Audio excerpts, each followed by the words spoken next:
The morning broke over Red Mesa in ribbons of gold, the light spilling across the open plains and into the cracks of an old wooden cabin that smelled faintly of coffee and sun-warmed dust.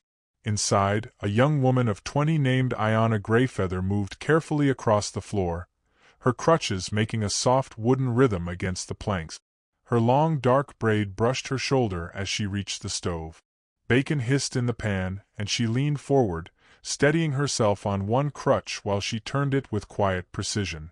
Outside, Elias Boone, a cowboy of 30 known to most as the Giant, sat on his porch sharpening his knife. He was tall and broad, with shoulders like carved stone and eyes the color of a summer sky after rain. When the wind shifted, he caught the scent of her cooking, smoke, salt, and something gentle that felt like home. He told himself he wasn't watching her through the open doorway, only glancing now and then to see that she didn't stumble. But his gaze lingered too long. The morning light touched her hair, and he thought she looked like something the world should bow before. She caught him watching once and smiled, a small, shy thing that vanished as quickly as it came. He looked away, pretending to check the blade. "You don't have to push yourself that hard, Miss Greyfeather," he said gruffly. Her voice was soft but sure. "If I don't, the day forgets I'm still part of it." The words hung between them, delicate as smoke. He didn't answer. The bacon popped, the knife scraped stone, and somewhere far off a hawk cried in the heat. It should have been an ordinary morning, but Elias felt a quiet unease, the kind that warns a man he's standing too close to something he might one day lose. Later that day, the sun climbed high and mean. Elias rode into town for supplies.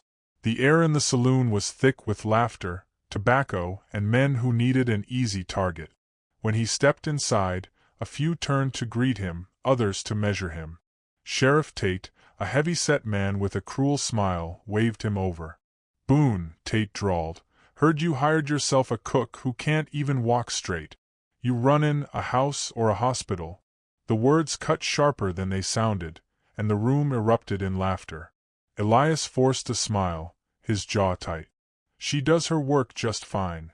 Another voice chimed in from the corner. "You sure about that? Folks say she leans on them crutches like a newborn calf. Maybe you like the company more than the cookin'." More laughter followed, loud, easy, cruel. He felt heat rise behind his ears. His hand tightened around his glass until it creaked. It wasn't the insult to her that burned, it was what they thought of him. That he'd gone soft. That the Giant of Red Mesa, who once broke a man's nose for calling him gentle, had grown tender over a broken girl. He left before the rage in him could find words. Outside, the air tasted like dust and shame.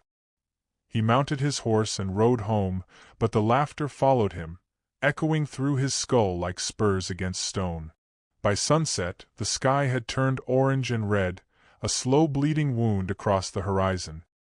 He found Ayanna at the kitchen table, sleeves rolled, hands deep in flour. She looked up, smiling faintly. "You're home early," she said. "Yeah." He stood there a long moment, his hat twisting in his hands.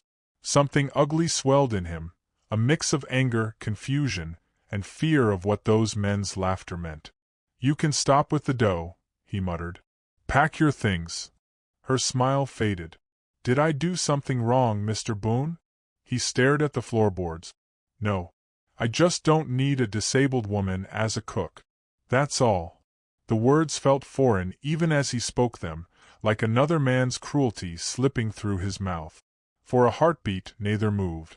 Then she nodded slowly, her face calm but pale. "I understand." He wanted her to fight back, to argue, to give him a reason to take it back, but she didn't. She gathered her shawl, her few dresses, her pouch of beads. The sound of her crutches on the wood seemed louder than it had ever been. When she reached the door, she paused. "You needed me once," she said quietly, "even if just for quiet." Then she was gone. Elias stood there, the smell of burning bread rising from the stove. He turned off the flame, but it was too late. The edges were black, the air thick with smoke. Outside, her crutches clicked farther and farther away, until even the wind forgot the sound. The next morning, the cabin was silent. No humming, no soft laughter, no footsteps, just the endless hum of insects and wind. Elias tried to work. Fix the fence, clean the tools, ride the range, but every task felt hollow. When he rode to town, the same men who had mocked him before slapped his back and said, "Guess you came to your senses, Boone." He didn't answer. Their words rang like hammers against iron, empty but deafening. That night he sat by the fire, staring at her shawl hanging by the door. She had forgotten it in her hurry. He reached for it once, then again, and finally held it against his chest. It still smelled faintly of smoke and wild sage. His throat tightened, and for the first time in years, the giant cowboy felt small. Sleep wouldn't come. The cabin creaked in the dark, reminding him of her. Every corner whispered of her careful hands, the gentle order she'd left behind. He thought of her walking the road alone, her crutches striking against the dirt. He thought of her song, how it had softened the mornings. At dawn, he saddled his horse. The wind was dry, the sky pale with heat. He rode east toward Willow Bend, the nearest town she could have reached on foot. The trail wound through dry canyons and silver grass, and he rode hard, a man chasing a ghost of his own making. By evening, he found the small inn on the edge of town. Through the window he saw her, sitting by a lamp, sewing something small, a child's dress, maybe, or a dream too fragile for words. Her crutches leaned against the wall beside her. He hesitated at the door. Shame crawled through him, heavy and slow. When he finally stepped inside, she looked up, her eyes calm but unreadable. "Ayanna," he said, voice rough, "I came to tell you. You don't owe me words, Mr. Boone." He shook his head.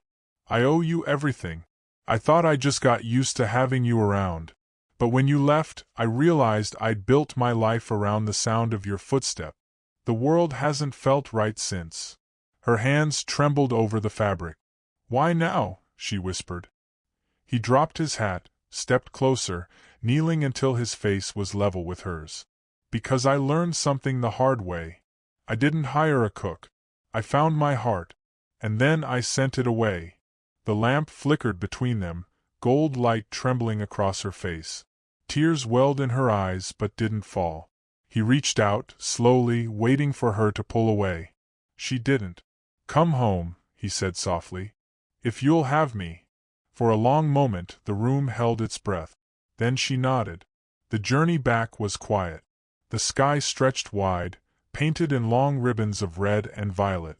Ayanna leaned slightly against him as they rode, her crutches tied behind the saddle. When the cabin appeared over the hill, its roof glinting in the last light, she sighed, a sound halfway between relief and disbelief. Elias dismounted first, then lifted her down as though she were made of glass. "Welcome home," he said, voice roughened with something that wasn't shame anymore. That night they sat on the porch beneath a vast, glittering sky. Neither spoke. They didn't need to. The silence was no longer empty. It was full, gentle, alive. Morning came gold and warm. The town gathered outside the cabin, whispers rippling through the crowd as Elias stood beside Ayanna. He removed his hat, looked at her, and said in a voice that carried across the plain, "Today I marry Ayanna Greyfeather, the woman who taught me grace." The preacher read the vows. When he bent to kiss her, every whisper stilled. For once, even the cruel hearts of Red Mesa understood they were seeing something sacred. He lifted her in his arms and carried her through the cabin door, the same door she had once left alone. Inside, sunlight poured across the room. The air smelled of baking bread. Her shawl still hung by the door, waiting, as if it had known she would return. Months turned into a year. Laughter filled the cabin now, a high, sweet laugh belonging to their baby daughter. Ayanna sat by the window, the child in her arms, her crutches forgotten against the wall. Elias watched from the porch, his hands rough from work, his heart softened by love. He sometimes still passed the saloon. The same men sat there, older now, quieter. They nodded when he walked by. Maybe they remembered the laughter. Maybe they remembered how it ended. That evening, he joined Ayanna outside, where the sun melted into the hills. She leaned her head against his shoulder, the child asleep inside. "You once told me you didn't need me," she murmured. He smiled. "Turns out I needed you to teach me what need really means." The wind stirred through the grass, soft and forgiving. The light faded slow, like the world itself was taking its time to remember this peace. Years later, when folks told the story of Elias Boone and Ayanna Greyfeather, they didn't talk about pity or pride. They talked about a man who learned that strength isn't in standing alone but in knowing who to hold close. They said he crossed 2 towns to find the heart he'd lost, and that when he brought her home, the land itself seemed to breathe easier. And if you ever find yourself turning away from someone because the world taught you to fear tenderness, think of that giant cowboy and the woman with the crutches. Remember how love came back to the cabin in Red Mesa, not with thunder or fire, but with quiet footsteps on wooden floors, and the courage to say, "Stay."